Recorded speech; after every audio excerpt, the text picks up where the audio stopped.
Hello and welcome back to the podcast. I'm your host, Joe Two in Love, here with your AEW Dynamite review back from May 29, 2024 edition. We're almost in June. 2024 certainly has flown by, I think we can solemnly say, but nonetheless, it's been a solid 2024 first half as far as pro wrestling, and here's in hopes to second half of 2024 be solemnly and very good as well.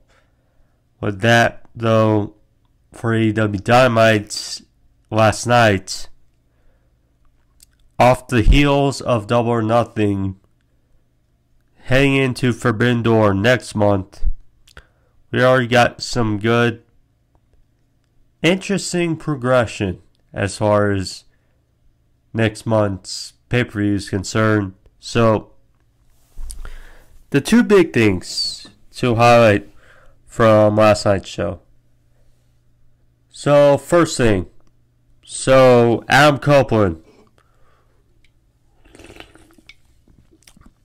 Copeland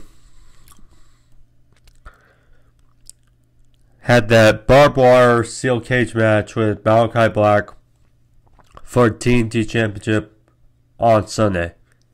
And it was a great violent match in which we saw the return of Gangrel. Because we've seen him on like a cinematic and with the Young Bucks and the Hardys before. But, so we saw Gangrel in the aid of Adam Copeland, aka Edge, and his win over Malachi Black on Sunday, but it was not without a price, So, on Sunday, he did a huge, horrific spot. I think we can all recap. So, and looked like it was going to be gruesome and eye-popping, to start, but the way it happened just was unfortunate. So, for those who don't remember, so Malachi was set up on a table in the middle of the ring, wrapped in barbed wire around the table, and Copeland went up to the top of the cage, and then at first looked like he was going to do like a splash or like an elbow through Malachi through this barbed wire wrapped table. Instead, looked like he sort of abandoned it and landed almost flat-footed, glanced Malachi in the table, so went through, but Copeland landed mostly flat-footed and gruesomely fractured his tibia, which is at the front of the shin or near the fibula. Anyway, so roughly from reports what I've seen online, it's roughly a 4 to 6 month recovery. So, and he's going to need surgery. So that's unfortunate. And so we saw last night. So first, Copeland confirmed it yesterday in a video, Kanye made for his social media, which was unfortunate. That we had find out, but yeah. So then last night the Bucks in a segment with the Elite. So the Bucks were out there and stripped Copeland of the TNT Championship. So that was number one. Then they tried to award it to Jack Perry, but that was not the case, as Christopher Daniels came out and he mentioned how Tony Khan, after being fired by the Bucks, said that he has now been appointed as an interim EVP, saying that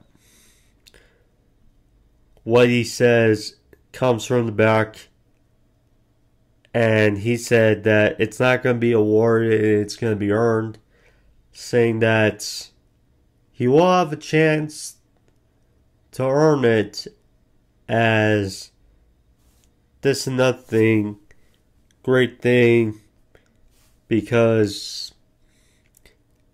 it also gives these weeks, some importance, including with the Owen Hart Cup, and the fact that there'll be qualifying matches over the next few weeks.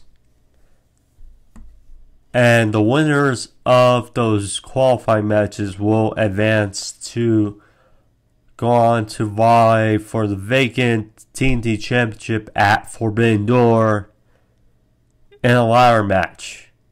So that I think is thumbs up.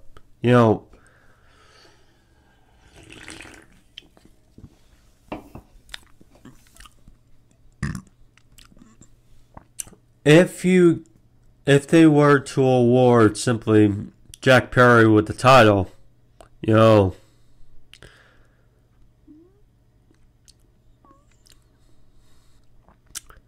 yes, it would garner major heat, but it kind of would be like a lame duck move. But this is good because it gives some of importance leading up to the next pay-per-view. And that's what I like to see. And already I saw, because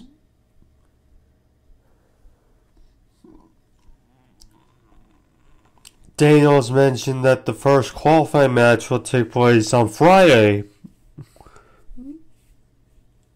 for Rampage. First match will be Konosuke Takeshita versus Penta. So, and right off the bat, that sounds like a pretty good match. I think we can solemnly say who's going to win that match. But, alright, that looks like a fun match. I may just watch Rampage if I'll any for that match. But, yeah. It's like a fun match, and we'll see next few weeks. So yeah, Takeshita, after losing the Mox, definitely needs, a guy like him. TNT Championship. That would be good. That would be good.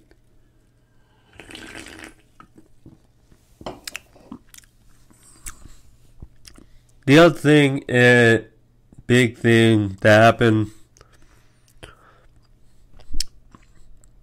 on Dynamite was, so we had a casino gauntlet match, similarly to the match to determine Roddy's opponent at Double or Nothing, which hint was Will Ospreay. So this going around on Wednesday, we had a casino gauntlet match to determine the number one contender for Swerve Strickland for the World Championship at Forbidden Door. So, did we think it was going to be...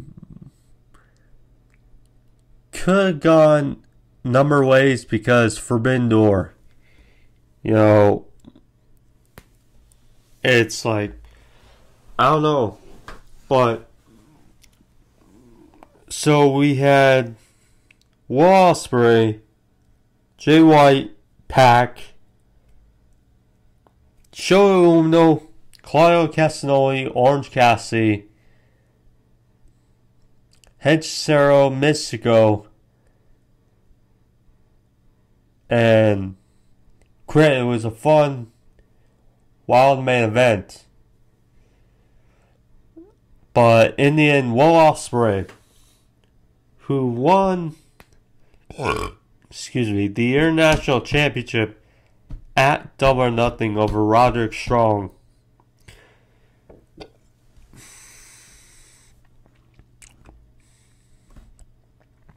and now we'll be facing Swerve Strickland for the world title at Forbidden Door.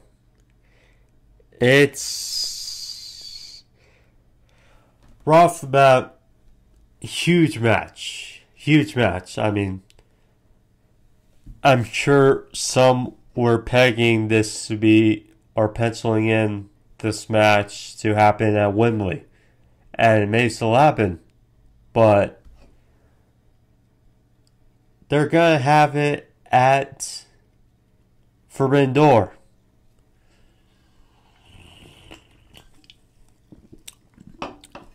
And the thing is, Ospreay, he won the international title from Roddy at Double or Nothing, and now, you know, it's a unique dilemma because people were saying that, and it kind of felt to a degree that it was kind of like a setback or a underwhelming move for Ospreay to go after the international title, and Roddy, after being Takeshita, Hobbs, Fletcher, and Bryan Danielson, to go after the international title and Roderick Strong. And now he goes to that, and now he's going to face Swerve at Forbidden Door, and that's going to be, you know, a clinic of a match. It's going to be a clinic. So, it's like, ay.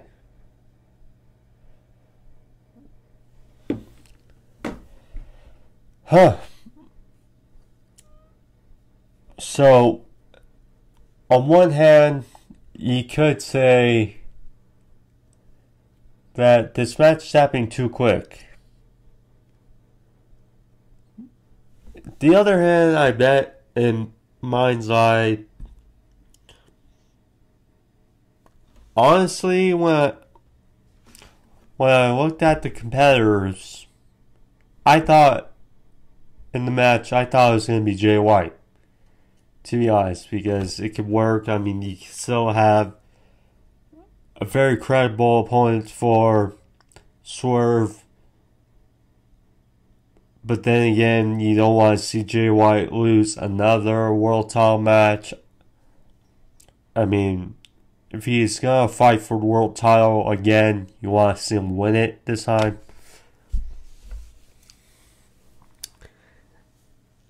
And, you know, it's just, it was unique. I mean, Claudio, they ran through that match. I mean, Leo Rush. I mean, it was confusing, but they went with OSPREAY. You know, in a weird way, they're going with the base match. Really, they can right now. And, you know, just, it's weird because, again, AEW has a lot of titles. And when AEW started, he had the world title, tag titles, women's title. And then people were preaching for a secondary title for the men.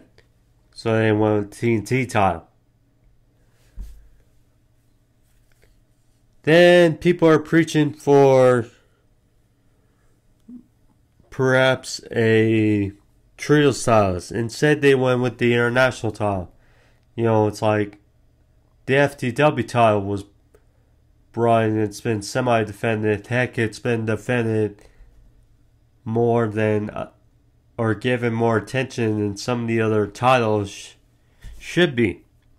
Then trio titles, and you know, it's like the Ring of Honor titles now brought in. Point is, there's a bunch of titles in AEW. And including the international title now, it's, I mean, I can understand why the rings have dipped. You know, because A, there's a number of titles, and B, it's kind of hard to divulge into one character and particular set of storylines. But in any event, we're going to get Will Ospreay and Swerve at Forbidden Door, and that's going to be a fun match. The thing is now is who wins? Because at the end of the day,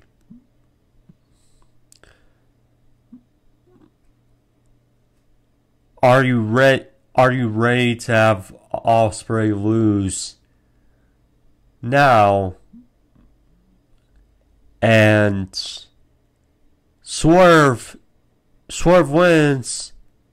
You know, you got his moment at Dynasty, and now loses. He's going to be looked at as a bit of a transitional champion. And that's alright. I kind of think if you were going to want to take the title off, if you want to make Swerve a transitional champion, I kind of wish they gave it to Christian. I think, man, we would say the same at Double or Nothing, but yeah, it's odd to think of. In a weird way, it's a lose-lose situation because people are not going to be happy either way, you know, because either it's a short run for Swerve or Ospreay gets his first loss, and Ospreay, you can just hear the pop and just realize, you know, coming out of Double or Nothing, that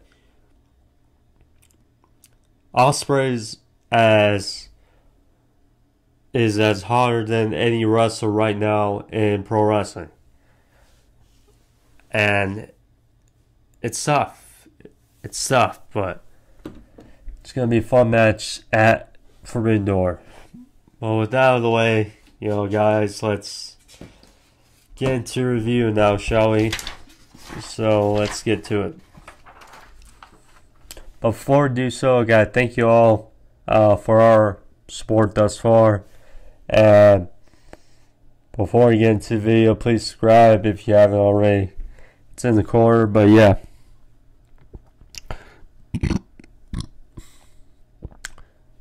Excuse me. So,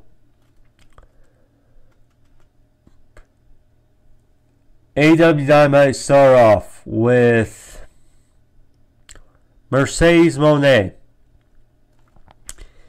She came out in celebration for her TBS title victory and her match against Will Nightingale Sunday.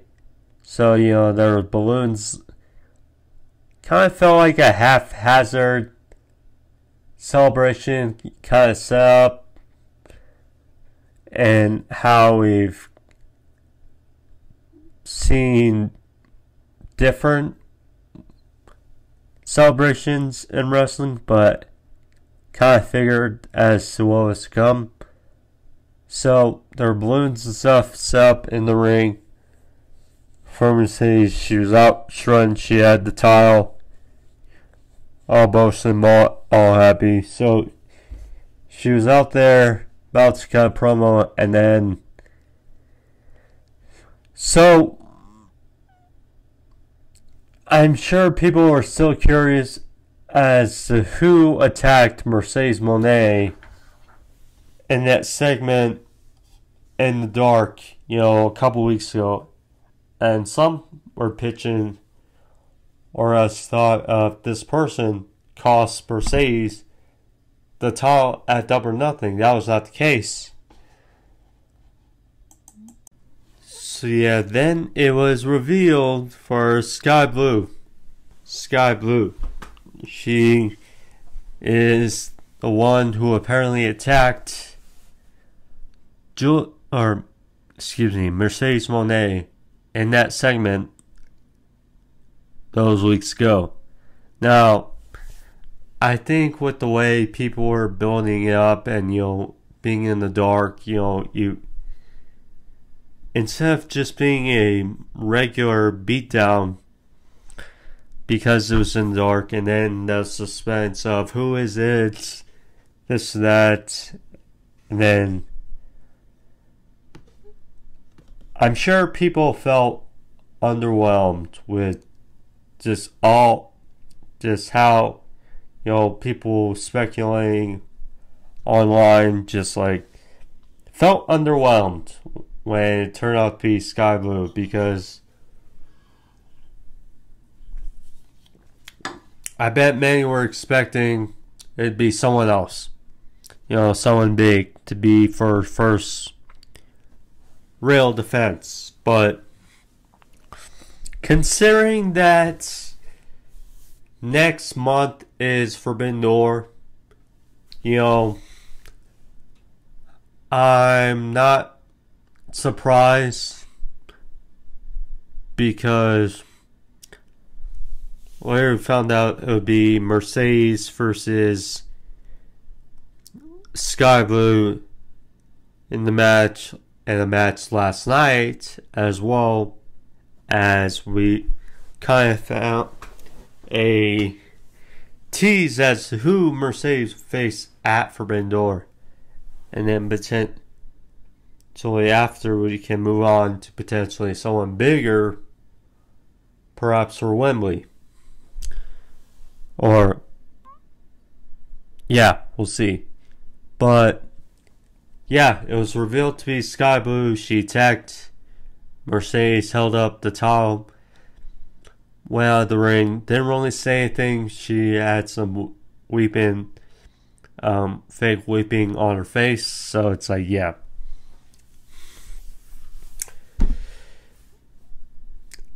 So then we go to Swerve Strickland.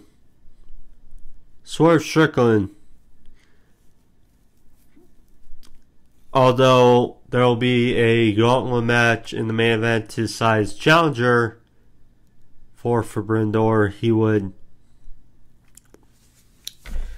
be wrestling last night against Luchasaurus or Killswitch, the right hand of destruction for Christian Cage, to get some revenge as to what happened at Double or Nothing.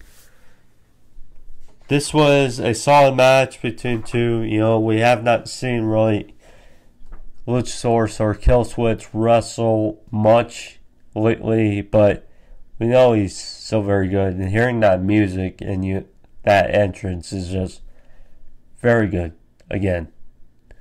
But yeah, a solid match between two. Also, it's getting good seeing Swerve wrestle with Prince Nana at his side.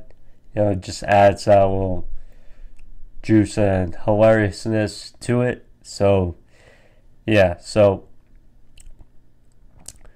Swerve got some offense early. He had a brainbuster for near fall. Killswitch would hit a chokeslam. So then they were on the outside. Killswitch wanted to hit Swerve with a chair. Seemed like he didn't really care about winning the match, just hurting Swerve. But, you know, pause for a bit, and then you see, oh, Nana, after drinking coffee. It's like, oh, he pulls away the chair. Killswitch punches the chair out of Nana's hand, and then Nana fends off, and then Swerve just enough time to hit a swerve stomp to Killswitch on the outside. Then back in the ring, Killswitch manages to hit a chokeslam followed a standing moonsault. Good stuff for the big guy for a near fall. Finally, Swerve got finishing sequence and one here. One with got a German suplex followed a house call. Swerve stomp for a near fall, thunderous near fall by the big dinosaur Luchasaurus, and then Swerve followed up with another house call to finish the job. 1, 2, 3, and Swerve gets the win. Post Double or Nothing. So good stuff there. And then a little callback to the story. So when Christian Cage was announced to be the #1 contender for Swerve at Double or Nothing, it was a beatdown on Swerve, and then Luchasaurus or Killswitch pulled a dread out of Swerve's head or hair. So there's that. And then for last night, as a matter of revenge, Nana had a pair of scissors or skizzers and gave them to Swerve, and Swerve cut a piece of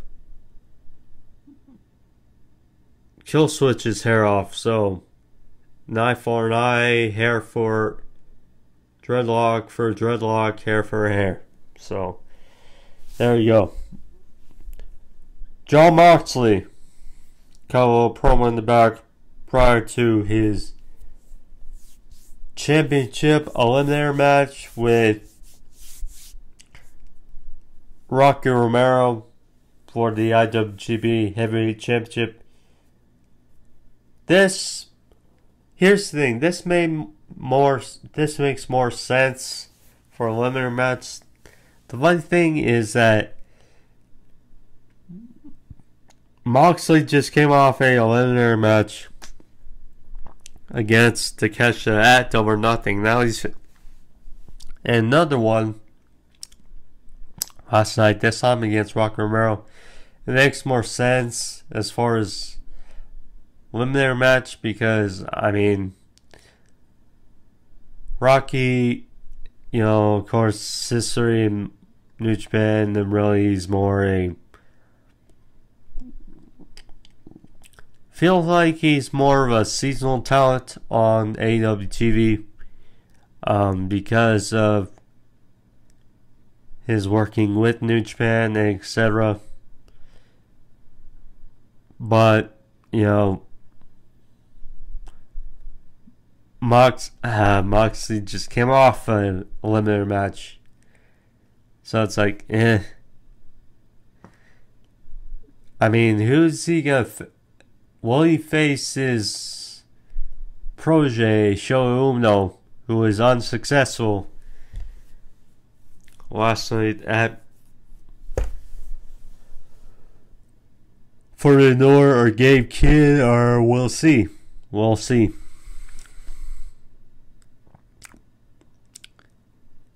And then by far the worst segment on the show, going to online. So we had TV time with the Learning Tree, Chris Jericho. This, just by the looks of it, it felt like Jericho wanting his highlight reel instead for AEW. And, you know, they had a makeshift tree plant in the ring, you know, the Learn Tree at Big Bill. And to be honest, I skimmed through this segment because I just didn't really care. So they call up Brian Keith, and Brian Keith, you know, I'm sure he said why he decides to line with Jericho and Big Bill. Hook came out and was, you know, pissed. Wanted to get in the ring to confront the Learning Tree. And Samoa Joe, who's been having some words the last couple of weeks with Hook. And he fronted him and whispered something in his ear, and they went off together. So an alliance or tutelage as Samoa Joe taking Hook under his wing.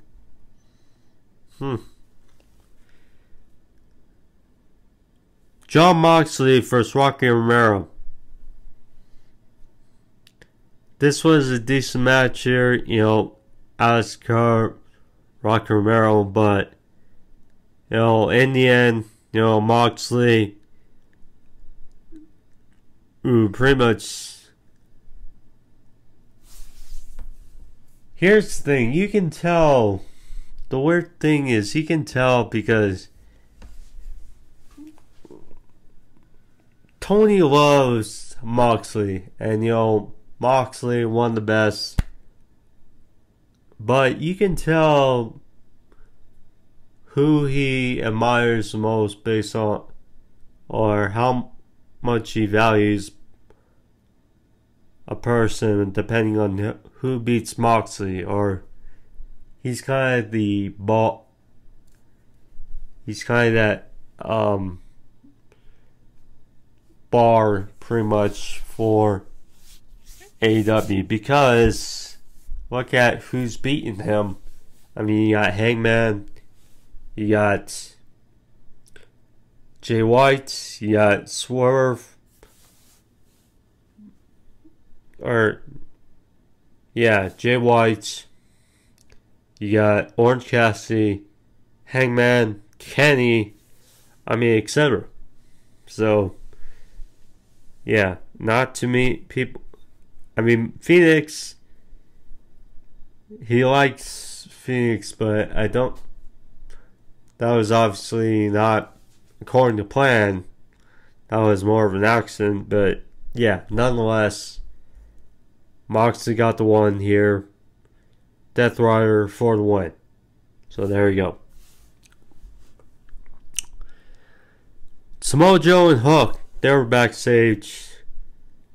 Samoa Joe talked about how this AEW and that's a lot of opportunity, and they walked off together. Again, though these two look very good together, and it's like, yeah, I don't know. If anyone resembles Taz more so in AEW, it's Samoa Joe. So there's anyone better to teach Hook, then I don't know besides Samoa Joe.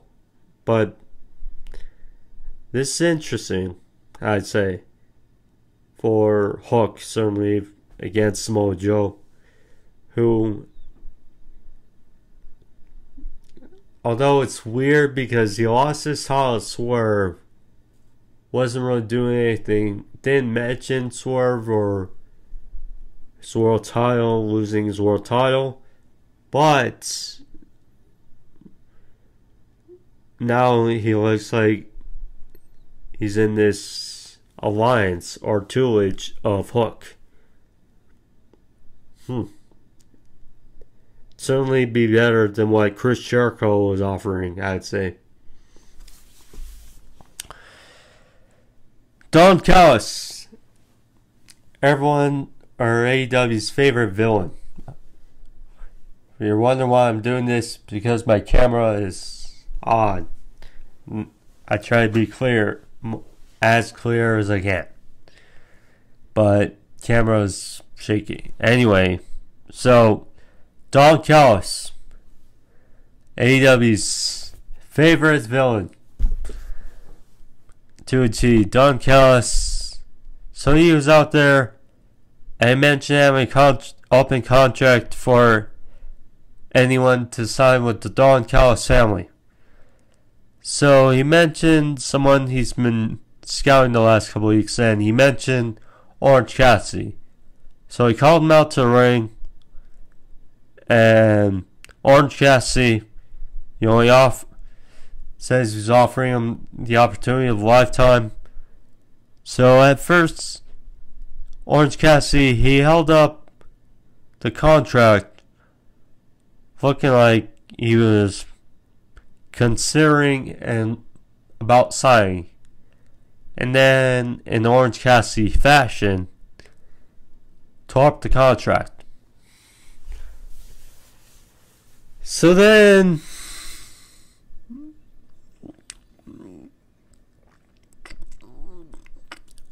we heard Stokely Hathaway out there with Chris Salander. And,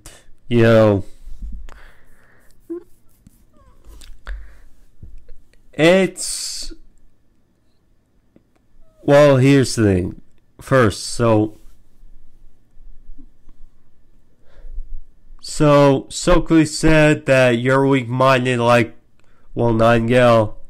Chris Salander said on behalf of her best friend, said he would like to accept and join the Don Callis family. So now all of a sudden we see cut to the ring, and Trent Barretta, he's in the corner ring, and he ambushes Orange Cassidy, busts him open, and Don Callis doesn't know what to think. He's hovered in the corner, and then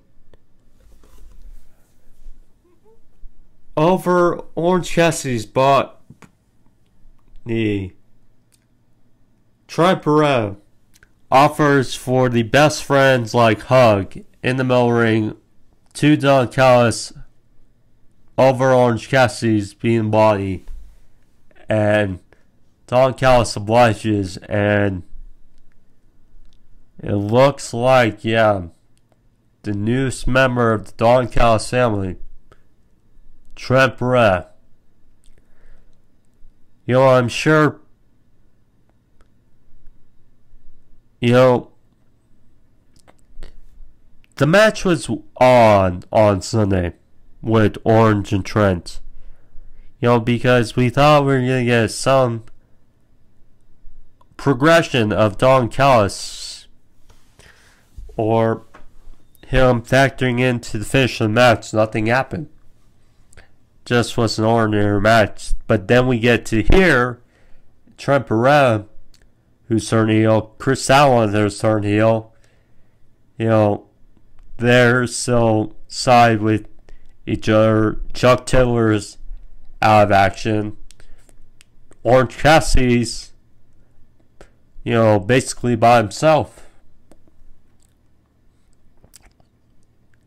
And Trent, you know, I like Trent. He is a pretty good wrestler. You know, I always said about the best friends, you know, they were a solid tag team, not the greatest, but very much a mid to good tag team. I always thought, you know, when they were in their peak during the pandemic era and they were vying for tag team titles, you know, I kind of wanted them to actually win the titles for at least once, and that was not the case. But nonetheless, Trent, this is the most intriguing Trent seems in AEW, certainly in ever. Side with Don Callis, part of the Don Callis family, because, you know, Hobbs is injured. So, and, you know, OSPREAY, although technically a member, is not a heel. So it's like, I don't know. We'll see, because you got Kesha, you got Trent, you know, Fletcher isn't really on AEW that much. He's more of a Ring of Honor mainstay. I think he's still the Ring of Honor TV champion, but yeah. So, but anyway, good for Trent. Certainly good. I definitely like the way they seem like a best friends, you know, like thing, because, you know,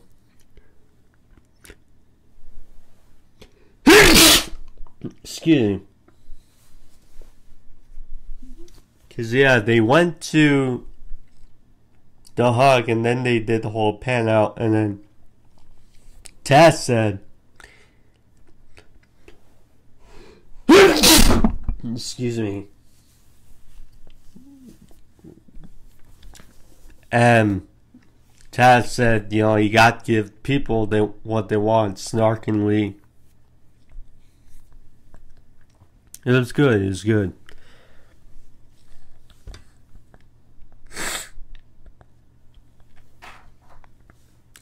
So then we got to Daniel Garcia and Matt Menard. They were backstage. And Matt Menard said he's looking over, or Daniel Garcia rather, looking over his shoulder, because he says, you know, there's a bunch of, you know, attack artists and killers backstage. So he's looking over his shoulder because anyone can attack from behind. But anyway, so he mentioned, the opportunity and wanting to go for gold, and mentioned the International Championship, mentioned, Will OSPREAY, and said, if you got a title, he's coming for that. He's making his presence known. Daniel Garcia is another one of those young guys who I very much enjoy. I thought he was going to be in this gauntlet match. He may be in the TNT title ladder match. He's certainly a guy that it's like Takeshita, and then Garcia, perhaps Jack Perry, another guy or two or three. These are guys that certainly benefit, certainly from Copeland's injury, who, hope or prayers out to Copeland. Hopefully it's a speedy and steady recovery. But he was doing probably his best work, certainly for the last number of years in 2024. So it's like, we'll see. We'll see who exactly benefits from it and who they can really help in the pushing, the future again. Whether it's Jack Perry, Takeshita, Garcia. Yeah, we'll see.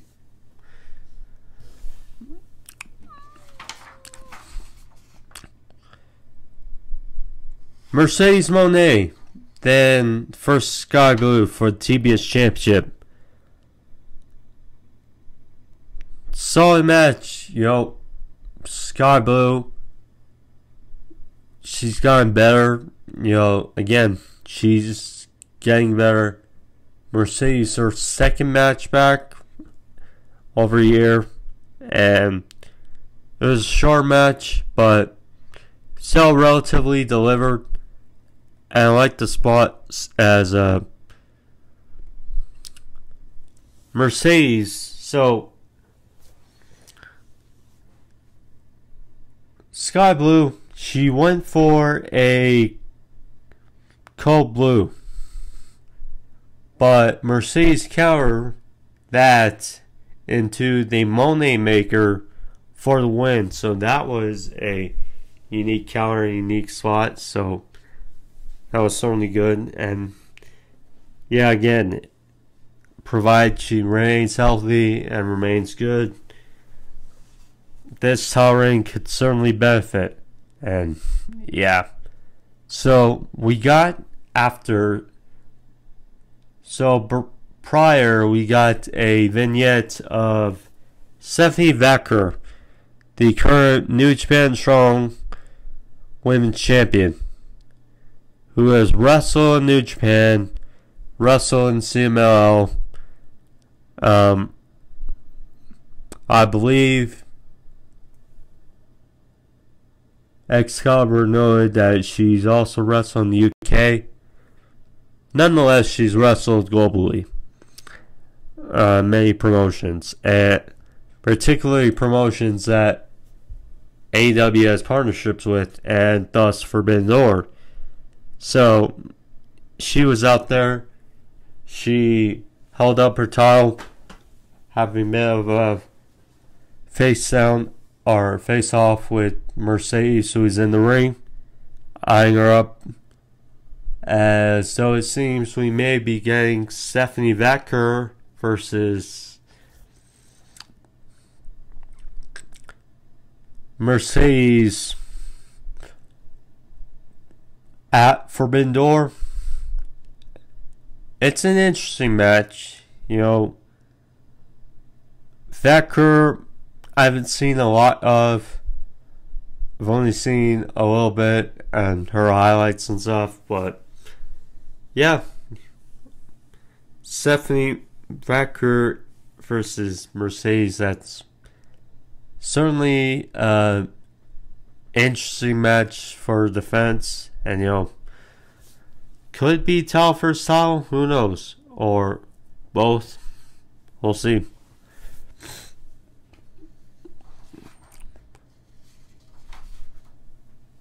So Renee was backstage again looking at a update on Orange Cassidy, but then chimed in smirky old Stokely Hathaway and Chris Statlander.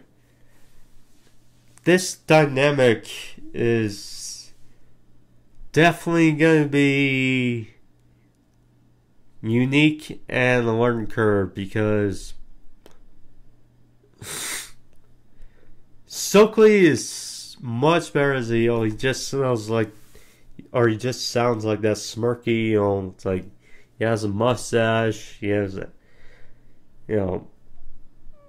sniveling like heel, but he works the way he talks. Chris, not much to say. She's a beautiful badass, but we've never seen her heel. And it's weird because she was really over when she came back from it. Well, she was really over before she came back from injury the second time, or before she got injured the second time, and then they buy time for her to take title off Jade. She was still pretty over, but AEW didn't know how to book her that time, or just didn't fall in line with the plans. And the TBS title should be the secondary women's title. And it's like, if you lose the title, you should be built up and, go ahead to be the women's world champion or vie for that title. But Toni Storm, again, around the time when Toni Storm was getting really over what she was doing. So it's tough. But yeah, it's gonna be unique because Stokely talked about Statlander, returning from 2 torn ACL injuries, and talked about how some of these women backstage get a sinus infection and don't want to come to work. And Statlander sounded passionate and sounded a bit frustrated in this promo. She talked about, being the one to clean things up, be there to check things on, make sure everything's good, and said no one really worries about her, but instead it's time for her to venture into herself, and she'll be a problem, certainly in backstage and for whoever steps in front of her. So yeah, it's gonna be a unique process of Stokely and Chris Statlander. One thing is for certain, Statlander, well, she could be in the own heart. Wait a minute. What I would like to do is have Mariah May versus Chris Statlander in the finals of the Owen Hart Cup tournament. That's what I like. We'll see. We'll see. The Elites. So, the Bucks, Jack Perry, and Okada, they were all to the ring for a unique segment. So they were in LA. Some fans were chanting for CM Punk. So what does Okada say? Hey. Shut up, bitches. And that just was hilarious. That not much to say. So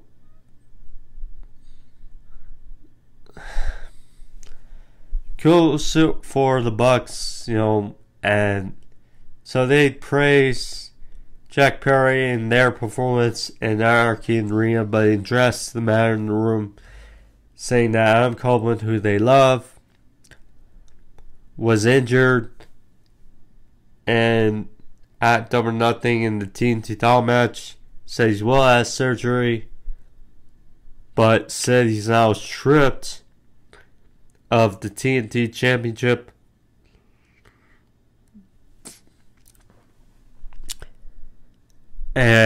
But Matt Jackson said he feels partially responsible because they love him, and he also said to Adam right before he went out there, he said, "Hey, break a leg." And I guess I jinxed him. So yeah. So then right away they were prepared to award and anoint Jack Perry as the new TNT champion. But then, and the title was at ringside, and I must have missed it. So until Christopher Daniels came out, Christopher said that he was a appointed interim EVP, and Young Bucks were firing at him and said, "No, don't you call me that. You call me by my God-given name, Christopher." Hence a shot at the Bucks for being called Matthew and Nicholas. So Daniels then telling, well, this title is not awarded, it's earned. So, but you will get, Jack Perry will get a chance to earn it, as they will have qualifying matches over the next few weeks, and that the winner the winners will be in a match fighting for the TNT Championship at Forbidden Door in a ladder match. So, and the first one, like I mentioned, will be on Friday. Takesha versus Penta. Winner goes on to Forbidden Door in the ladder match for the TNT Championship. Vacant TNT Championship. So, pretty interesting development. Pretty interesting. So, not sure how many matches they'll have, but this is definitely a multi-man, because AEW loves their multi-man matches, whether it's Battle Royals, ladder matches, etc. But last we're getting one here for the TNT Championship. So nice here. This would be where the rankings help out, but nope. AEW, although they have rankings, don't use them anymore. So it's like, yeah.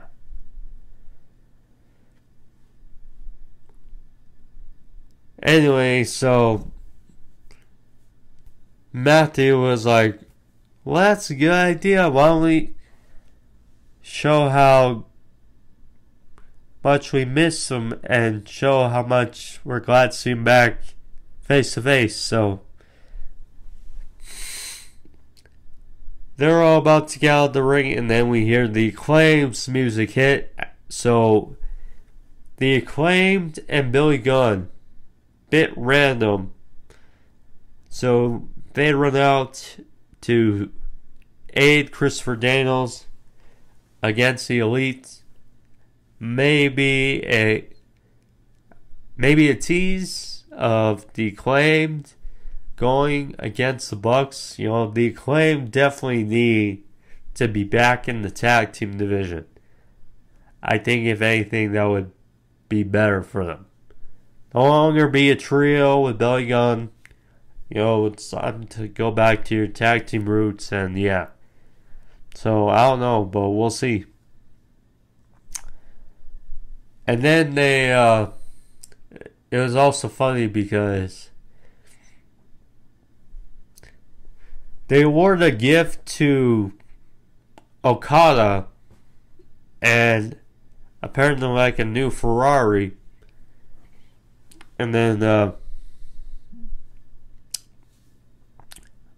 Okada was like, oh my god, about to weep, and then he just shrugs his hand from his face and like blank. It's like, yeah, whatever, to the crowd. Heel Okada is just hilarious and funny. Great. So yeah, ladder match held at Forbidden Door. Jack Perry will get a chance. We'll see who else is going to be in it.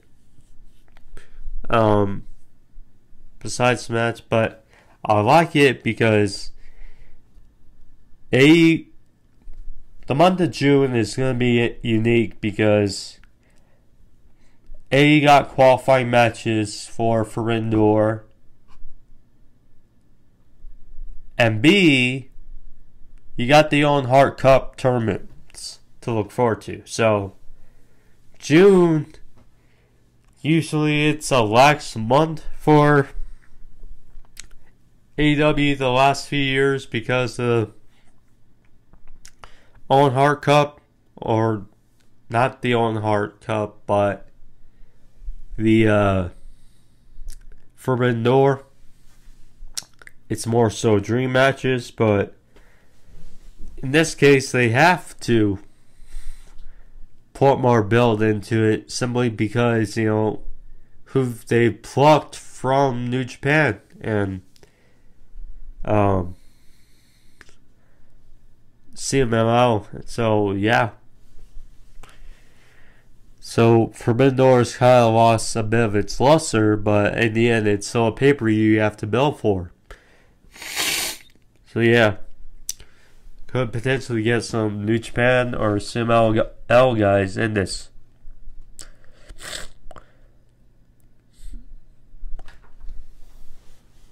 MJF, he'll make his return to Dynamite. He made his return at Double or Nothing, attacking Adam Cole. But he will make his return to Dynamite next week, and he was called out by Roosh, who we haven't seen in a while, has decided to call the returning MJF. Well then, talk about welcome back, MJF.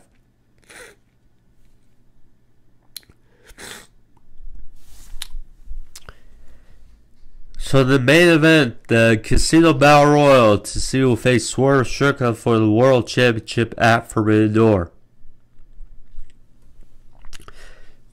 So it was Jay White, Pac, random guys at random times, sudden death.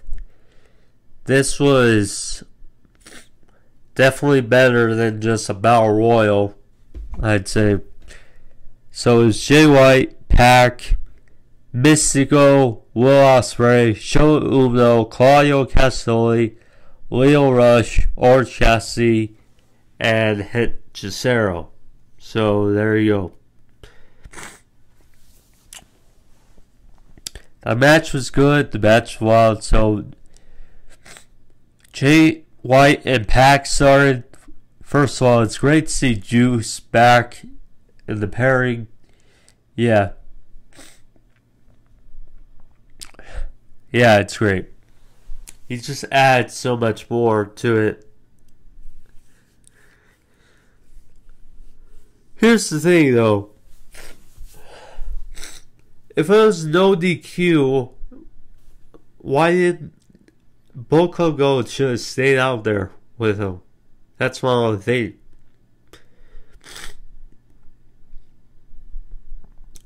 If it was a Casino Gauntlet match with no DQ, they said. So yeah.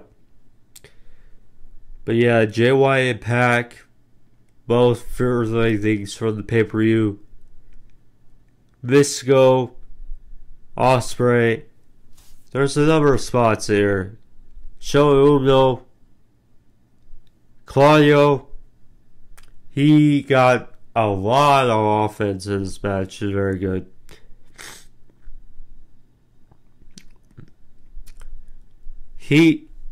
Jay White was fearful of Claudio.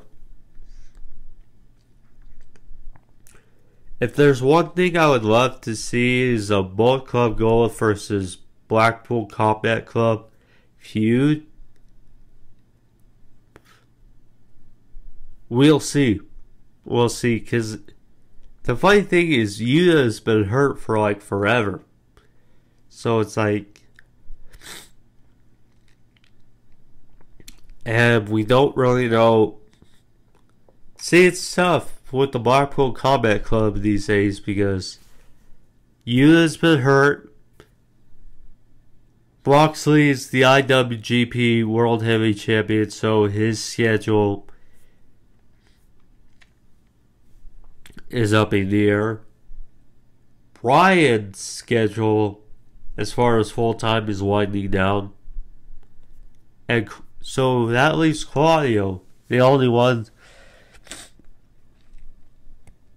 who's full time. They should probably push him more, but yeah, so good to see Leo Rush back in AEW, certainly. But yeah, Claudio was searching for Jay White. Jay White was, trying to dodge Claudio throughout this. Orange Cassidy, he had a bandage because, he's like Superman to a T. After getting bloodied by Trent, he had a bandage around his head. Then Henchicero, who is definitely one of the better CML guys. Good to see. So, a number of offense flurries. So, in the end, OSPREAY won here. Oscutter on Orange Cassidy. 1, 2, 3. First time we've seen OSPREAY win with the Oscutter in AEW. That's certainly different. But yeah. So, OSPREAY set to fight Swerve Strickland for the AEW World Championship at Forbidden Door. We'll see. We'll see. You got the new AEW International Champion, who's defending his title on Collision versus Kyle O'Reilly. Gonna fight for the world title at Forbidden Door. So, interesting to say the least. But we'll obviously talk about more speculation. I'm sure people will have going over, the ifs or buts. Nonetheless, it's gonna happen, and hopefully they just make it more meaningful. That's the only thing. But we'll see. But as for now, guys, thank you all. That's my AEW Dynamite review. Hope you guys enjoy it. If you did, leave a subscription box or click it and then leave a like, leave a thumbs up. Thank you guys all. Comment down below. I always enjoyed the feedback as well. So thank you guys all. Be safe. See you guys next time. I'm Angel to Love. Peace.